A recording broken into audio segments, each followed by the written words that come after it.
Hello, I'm Alexiz Molina here with Fresno native Demetrius Porter. So Demetrius, why did you start playing basketball in the first place? Well, a lot of my family members started playing, starting with my father, starting with my auntie, who became one of the best female basketball players to come out of Fresno. And so I saw it as a tool and a way for me to get out of my current situation at that time. Growing up on the west side of Fresno, thinking I could use basketball as a way to give me a free education. So you actually decided to stay in Fresno and go to Fresno State. What was that thought process like? Were you wanting to stay home, or were you ready to go, but you just thought this was the best place for you? No, I actually wasn't going to go to Fresno State, but my dream was always to play for Coach Tart. And so my senior year, he took the job. And I was like, man, Coach Tart, I got to stay home. And so, you know, when he recruited me, on paper, we had like one of the best teams ever assembled. Like, it was like preseason ranked number 7th. It came down to them at Arizona State for me. And I decided I wanted to stay home and hopefully and try to take Fresno State to the tournament. So you decided to go overseas after that. Mm-hmm. What was that like? Was it really different? Did you miss home? You definitely miss the things that the United States have to offer. I mean, when you're in another country, of course, you gotta adapt to their culture, which isn't always a bad thing. They say I got into wine over there, you know, which I started a wine business now. So just to see how different cultures do different things was a great experience. Okay, so you brought up the wine business. You actually took it a step further than what most athletes do and became an entrepreneur. Yeah. Center court, right? Yep. Okay, so go ahead and tell me, what was the mindset going into that, and how did you even come up with the idea?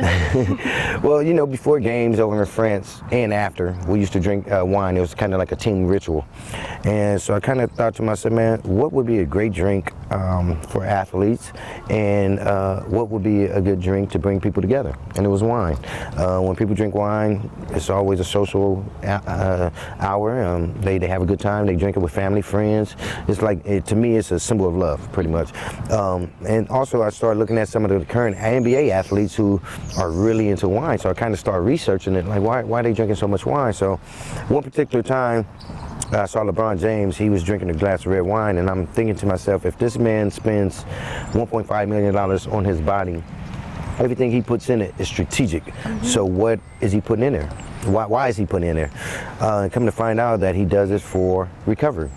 You know, red wine helps your muscles recover quicker. A lot of athletes use it as a performance enhancement to help your muscles recover. So you take it a step further from entrepreneur, and actually a portion of your proceeds go to the youth in Fresno that want to pursue basketball. Can you tell me a little bit about that community work that you do? So actually, when I got back to Fresno in 2014, I saw a lot of athletes with talent that just wasn't getting scholarships, and I was just wondering, like, why? What is Fresno missing that's stopping our kids from progressing and going on and getting that free education? And so I started a program called Exposure Sports, where, you know, for me, someone saw me play and gave me a platform, so I want to do the same thing for the kids in the Central Valley. We've been doing it for now 7 years and have placed over 70 boys and girls in Division I colleges. So you do help them out a lot. Is there any advice that you wish you would have got at a young age that you want to give to people watching? Yes, I think at a young age, I wish I would have been encouraged to think outside the box. I think back in my day, as I was growing up, it was just go to school, get a degree, and go to school. I mean, go to school, get a degree, get a job, and then retire. I think with so much technology, a lot of kids can build their own businesses. If they just think out the box and let their imagination and creativity run free, I think we can get the next Bill Gates, Elon Musk, and some of those guys. Because I just think these kids nowadays are just so much smarter than we were back in our day. So we can't continue to tell them there's only one way to do things, like explore. Especially while you can spend mom and dad money. Exactly. Yeah. Well, thank you for your time, man. Okay, I know I speak for everybody when I say thank you for everything that you're doing for our community, especially as a Fresno native. Yes. In Fresno, Alexiz Molina, Fresno State Focus. Thank you.